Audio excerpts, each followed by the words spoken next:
Takbo ng takbo guys. Ano kaya ginagawa nito? Hello! Ano? What's up? Kanina pa kayo takbo ng takbo guys. Kung saan saan kayo nagtatago.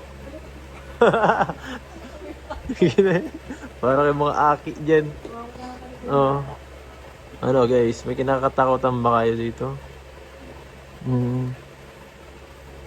Actually guys, ito supposedly hindi kasama yung mga yan sa pagpunta ni Kalingap Edu sa Kamsur po para po sa preventive maintenance ng kanyang sasakyan. Meron po kasi tayong tinatawag na ganun po kada 40,000 kilometers or 2,000 kilometers may mga dapat i-maintain po dyan na mga kung ano-ano sa sasakyan, and nagpunta na po sila sa Kamsur.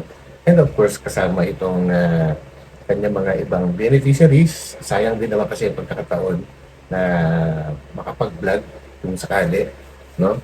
And dito nga, at napansin ni Kalingap Edu guys na medyo umiiwas itong dalawa nga po, at dito natin malalaman kung anong mga dahilan nila kung bakit medyo parang naglalaylo po sila. And bago tayo tumuloy, syempre, huwag natin kalimutang suportahan palagi ang buong Team Kalingap sa pangunguna po yan ni Kuya Bon Santos Matubang at the Vlogs.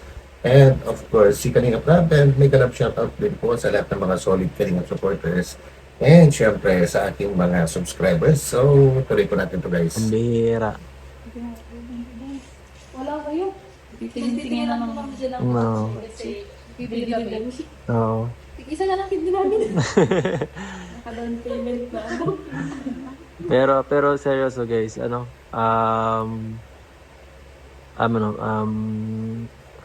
kong medyo talaga mahirap mag-vlog kasama syempre ako at naiintindihan ko yun. So sa akin lang, maging lang tayo. Ignore na lang natin yung iba kasi kapag lagi nating inaano yan, mas lalo lang tayo maapektuhan. Tama. At yun nga.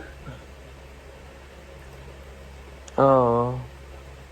Saka minsan, minsan medyo, medyo laylo tayo, Sa kasi minsan kasi, marami sa inyo ng mga personal na kung ano-ano. Sa bash? Yan. Oo, mga ganon. So ayaw ko lang minsan parang napapansin ko kasi parang medyo iwas kayo. Kaya minsan parang mararamdaman ko oy, mapagod yung mahirap din minsan Baga wala kang ginagawa talaga yung iisipin. Sabihin nila, uy, nagalapit si ganito na parang wala namang ganun sa isip namin. As yun.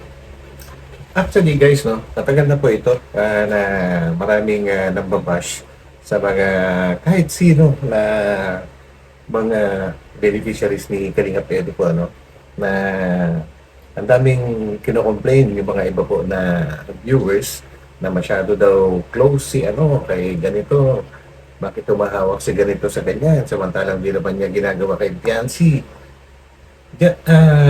Bilang isang content creator guys, ako mismo naiintindihan ko yung ginagawa ni Kalingap Edu po, dahil kailangan ko kasi mapaganda yung vlog, and para may manood, of course, di ba po? Parang isang pelikula, kung gagawa kang pelikula, kung ang beneficiary mo ay padadalan mo na lang sa GCash, tapos na. Eh di anong kwento nun? Ang pinagkakakitaan naman po ni Kalingap Edu as of now ay galing sa kanyang mga vlogs ang pinanggagastos po niya. So kailangan galingan niya, gandahan niya po.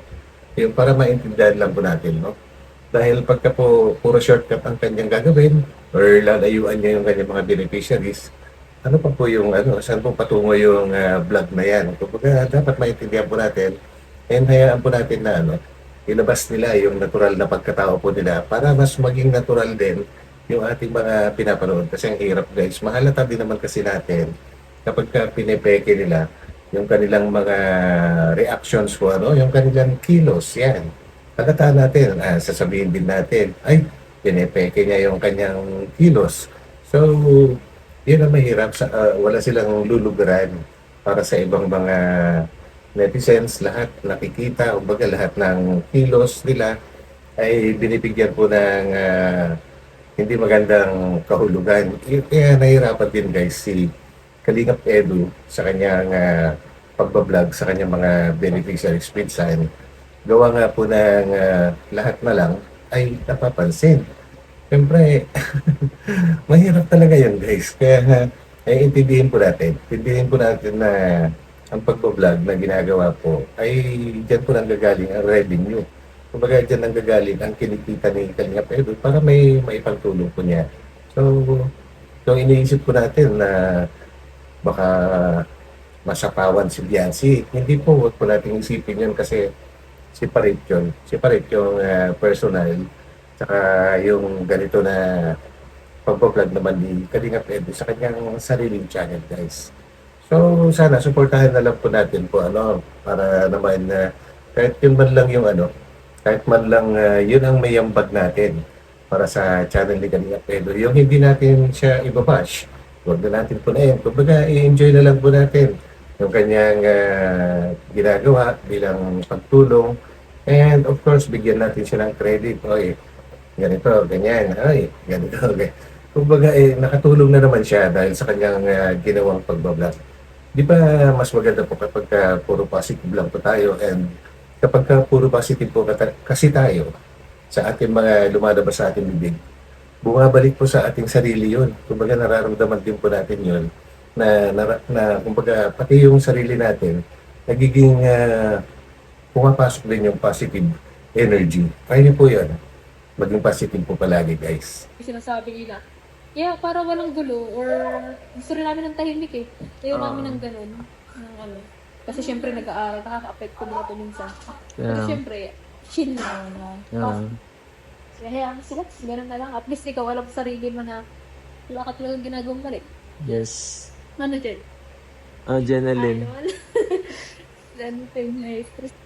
Kagaya nitong dalawa na to, si Jeneline, talagang medyo pinukumilos. Kumbaga, tahimik lang siya po, Si Early naman, medyo may yung kanyang pagkilos.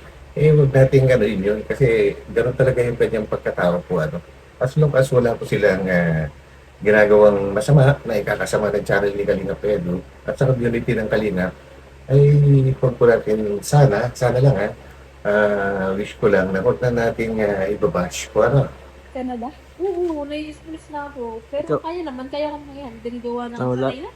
Si Jeneline ng Yun po yung isang hindi natin naiintindihan kasi sa ating mga pambabash, akala natin hindi sila naapektuhan. Naapektuhan po yung mga yan kapag po nababasa nila. Minsan kasi hindi maiwasan na magbasa sila ng mga comments po. Siyempre, mga nag-aaral po yung mga yan. Kumbaga, nakaka-apekto po yun guys. Nakakagulo sa kanilang isipan.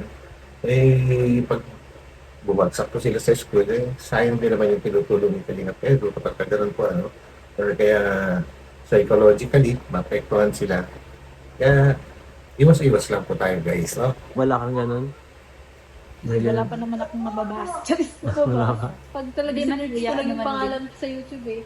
Ganun din, pero di ko man na iniintindi kasi alam ko man din mo sa sarili ko na Oo. Kasi medyo pag Yun. kasi affected yung natin yung pagbablog sa isa't isa. Yun. At ayoko mawala yung yung closeness ng isa't isa dahil sa ibang tao na na hindi naman mahalaga at di naman totoo. Kaya gusto ko rin maging open bagay para Oo, saka Yan, ang pinakamaganda, maging open sila sa lahat-lahat po, sabihin nila sa kanilang bawat isa kung ano nararamdaman nila para alam nila lahat po, And narinig ko natin si Kalingap Edu, nahirapan siya mag-vlog kapag po may mga umiiwas kasi hindi rin basta naiintindihan kung ano ba ang dahilan o ang pangit talaga po guys yung isang vlog, sino pa manonood kapag napaka-dry naman po, napaka-dry yung panonoodin. Wala na, siguro may manonood tapos hindi na uulit kasi boring, di po ba? ang pangit pag kunwari may nag-iwas, tas bakit? Anong dahilan? Hindi alam ko. Yan. Kaya ayoko rin na talaga. Kaya minsan mas maganda yung gaya nito may explanation din.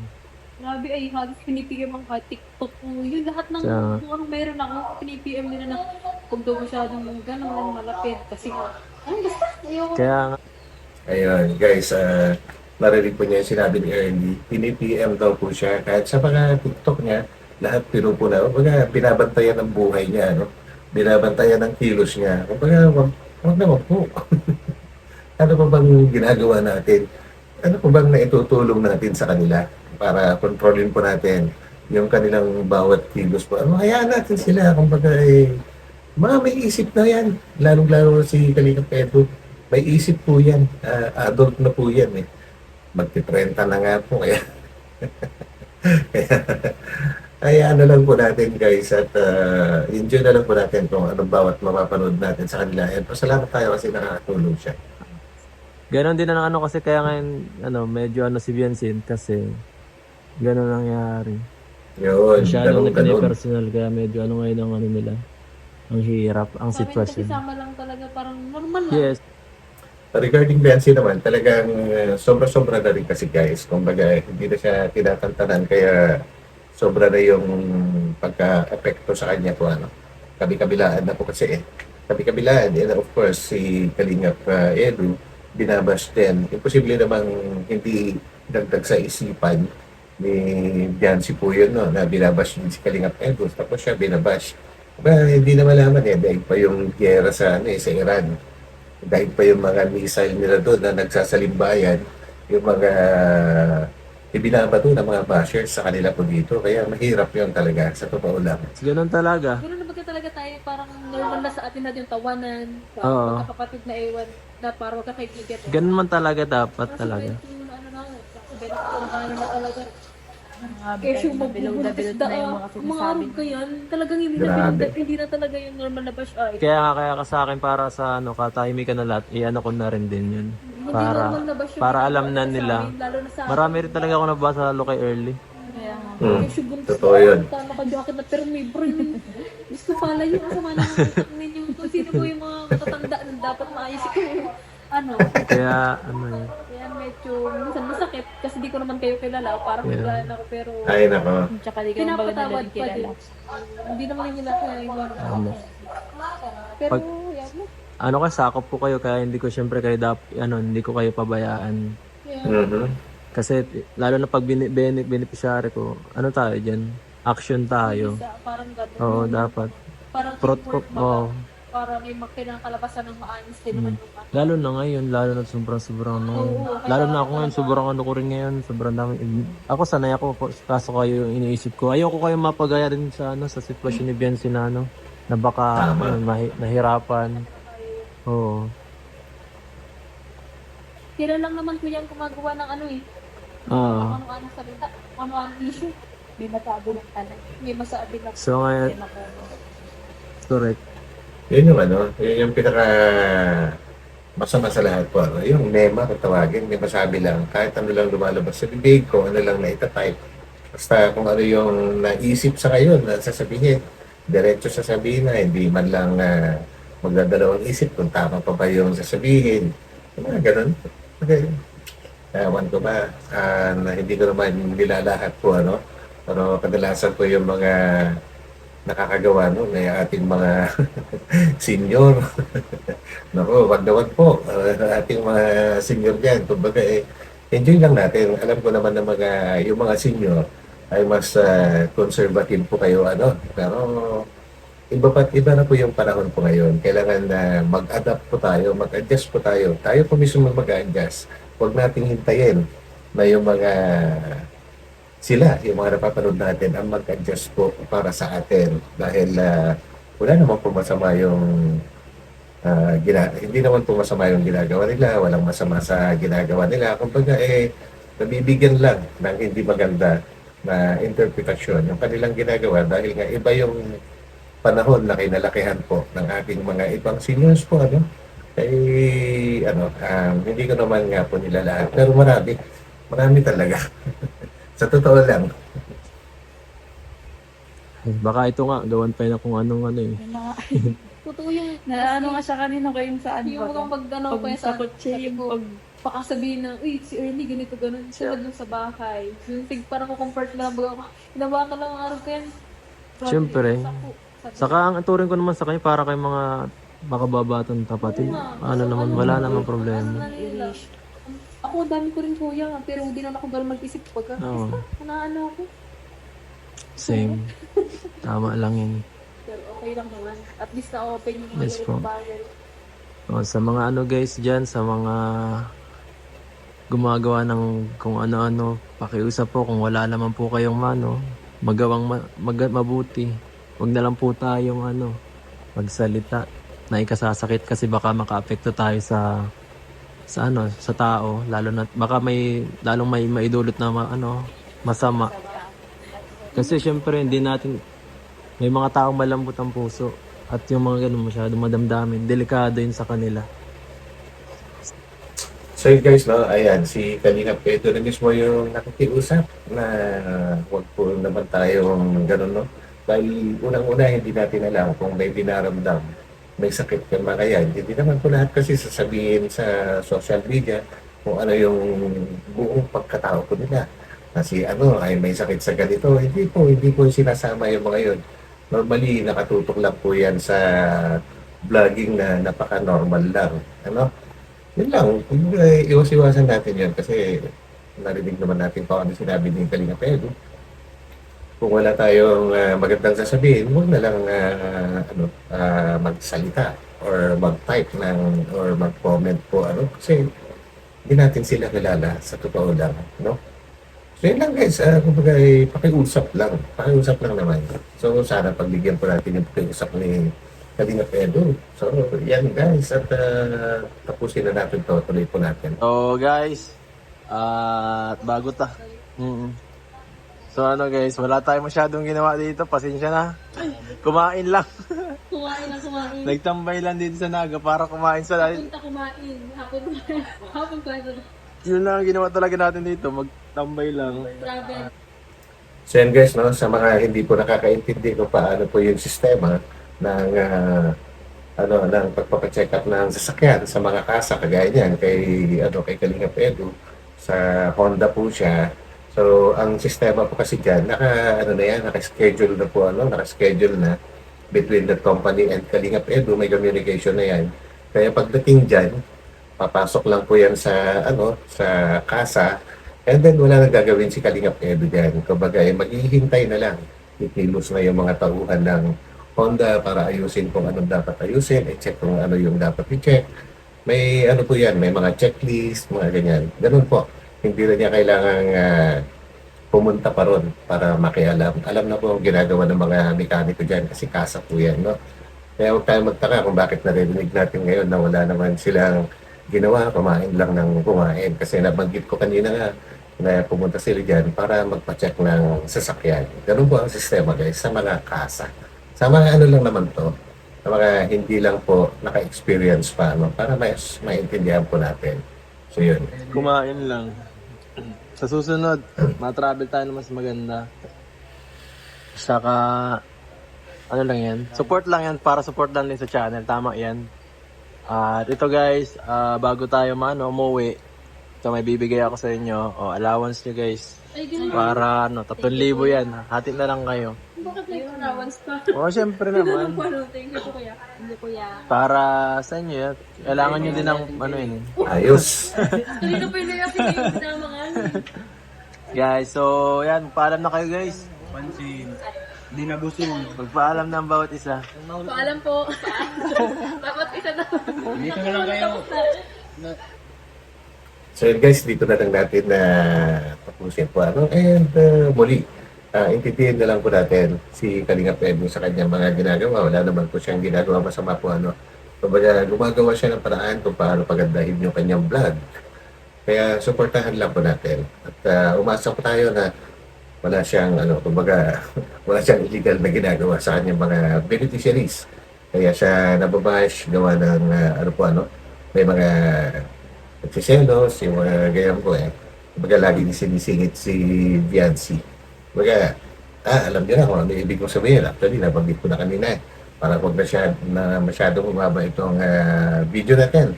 So, yun. Hanggang dito na lang ulit. And maraming salamat sa pagsama ninyo. God bless po sa lahat. And magkita-kita po tayo ulit sa aking susunod na upload. So, ito muli ang inyong lingkod. Batang LU. Bye-bye po muna. Bye.